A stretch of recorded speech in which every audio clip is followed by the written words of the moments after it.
मेरा नाम है हरिया, मैं काम करता हूँ बहुत बढ़िया, खाता हूँ खाना और रोज गाता हूँ गाना। अरे यार, आज तो बहुत देर हो गई। इस खतरनाक जंगल को देखकर तो मेरे हाथ पैर ठंडे हो गए हैं। अगर मैं वक्त पर गांव नहीं पहुंचा तो मालिक बहुत नाराज हो जाएंगे। तभी हरिया को एक आवाज सुनाई देती है। सुनिए हरु जी।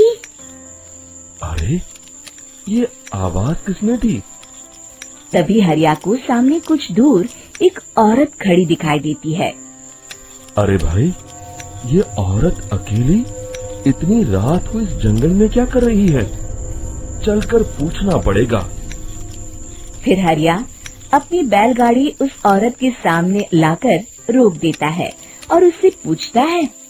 अरे सुनिए, आप इतनी रात को इस खतरनाक जंगल में अकेली क्या कर रही हैं? तभी वो औरत मीठी आवाज में कहती है, अरे हरु जी, आप आ गए। मैं कब से आपका इंतजार कर रही थी। वैसे तो यहाँ से काफी लोग गुजर चुके हैं, लेकिन मैं खास आपका इंतजार कर रही थी। अच्छा, तुम सच कह रही हो? मुझे तो यकीन नहीं हो रहा है। वो क्या है ना, आज तक किसी ने मुझसे इतने प्यार से बात नहीं की। हाँ हाँ हरु जी, मैं सच कह रही हूँ। अब देर मत करिए और जल्दी से मुझे मेरे घर तक छोड़ दीजिए। हाँ हाँ, कौन सी बड़ी बात है, अभी छोड़ देता हूँ। आप मेरे पीछे बैलगाड़ी में बैठ जाइए और मुझे रास्ता बताते चलिए। फिर वो औरत हरिया की बैलगाड़ी में बैठ जाती है और हरिया बैलगाड़ी हाँकता हुआ आगे चल पड़ता है। फिर उस औरत के बताए हुए रास्ते पर चलते चलते हरिया बैलगाड़ी लेकर एक काली गुफा के आगे आकर रुक जाता है। हरिया उस औरत से पूछता है, हाँ देवी जी, आपका घर कहाँ है? यहाँ तो एक गुफा के अलावा और कुछ नहीं है। तभी अचानक वो औरत हवा में उड़ने लगती है। देखते ही देखते उसका सुंदर रूप एक डरावनी चुड़ैल में बदल जाता है और वो जोर जोर से हंसती है। अरे तू तो एक नंबर का बेवकूफ निकला। तू तो बड़ी आसानी से मेरी बातों में आ गया। अरे मर गया रे, ये तो एक चुड़ैल है। हे भगवान बचा ले, ये तो बड़ी डरावनी दिखाई दे रही है। और फिर अगले ही पल हरिया की बैलगाड़ी में रखा सारा सामान हवा में उड़ता हुआ उस काली गुफा के अंदर चला जाता है और वो चुड़ैल भी उस गुफा के अंदर जाकर कहीं गायब हो जाती है। हरिया ये नजारा देख बुरी तरह घबरा और परेशान हो जाता है। अरे, ये चुड़ैल तो मेरा सारा सामान लेकर गुफा में गायब हो गई। अब क्या होगा? अगर मैं गांव खाली हाथ गया तो मालिक मेरी अच्छी खबर लेंगे। मेरी इस बात का कोई यकीन भी नहीं करेगा। फिर आखिर वही हुआ।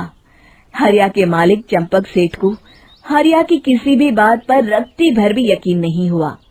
चंपक सेठ को लगा हरिया झूठ बोल रहा है और उसने ही लालच में आकर सारा सामान हड़प कर लिया है।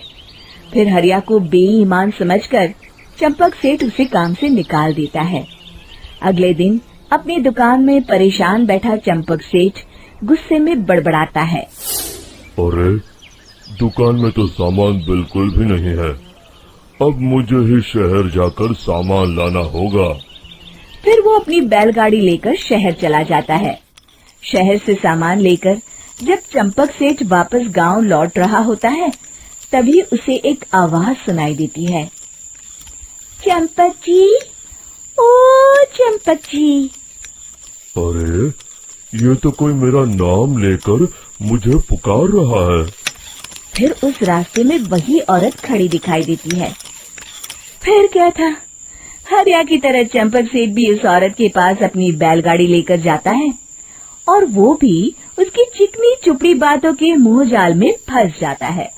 फिर चुड़ैल उसे भी अपनी गुफा तक ले जाती है और उसका सारा सामान लेकर गुफा में गायब हो जाती है। बेचारा चंपक सेठ लाचार होकर खाली हाथ गांव लौट आता है।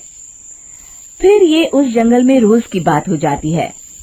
जो कोई भी शहर से कुछ लेकर गांव की तरफ लौटता, वो चुड़ैल उसे बेवकूफ बनाकर उसका सारा सामान लेकर गुफा में गायब हो जाती।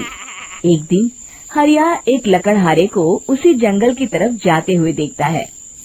फिर हरिया उसे रोकते हुए कहता है, अरे भाई, क्यों अपनी मौत को दावत दे रहे हो?